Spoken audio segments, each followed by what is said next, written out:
One of the things when you're looking to grow yourself personally, you're looking at the elements of success, right? How do you get there, right? It's easy to say find a mentor, but what do you do when you're by yourself? What do you do when you don't have anybody that's willing to give you that helping hand?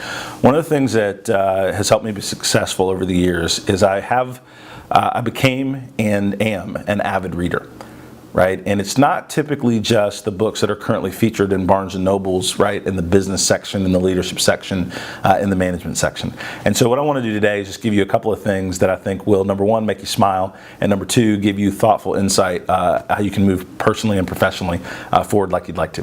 So the first book I'm going to talk to you about is maybe a little bit surprising, right? Dr. Seuss, right?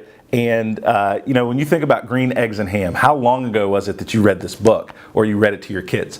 But this book is all about perseverance. This book is about an individual that would not give up, right, until the person that they were trying to influence at least tried Green Eggs and Ham. Right? He went through, Sam I Am went through selling to somebody, talking to somebody that didn't even like Sam. Right? But at the end of the day, at the end of the story, it's a powerful testimony in the power of persistence, the power of enthusiasm, right, for what you're trying to position and market in the marketplace. Sometimes you're trying to position yourself, sometimes it's a product or a service, but I tell you what, number one, it'll make you smile, read it to your kids. Number two, I bought 10 copies of these and I gave it to my entire sales force because this is the kind of leadership, persistence, enthusiasm that moves the needle today, even in this digital marketplace. It is still a person-to-person influence to move product or technology or ideas. And you've got to have that backbone and that persistence to be able to do it. So anyway, Dr. Seuss, Green Eggs and Ham, get it anywhere, all right? Barnes & Noble's, wherever, and you'll love it.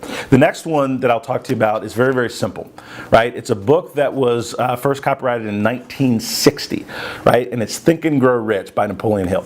And one of the things that I'll read you out of here in terms of the excerpts, if you will, is the major attributes of leadership. Wouldn't you want to know that? Right? Wouldn't you want to know that the number one attribute is unwavering courage, right? So that you have to make decisions that are not always going to be pleasant, they're not always going to be popular.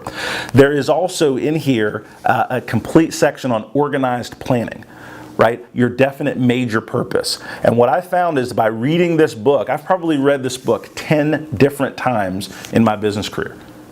This is a brand new copy. I've got 2 other copies in my office that are marked up that have notes with it because the fundamental aspects of leadership, the fundamental aspects of creating financial independence, the fundamental aspects of winning are in this book.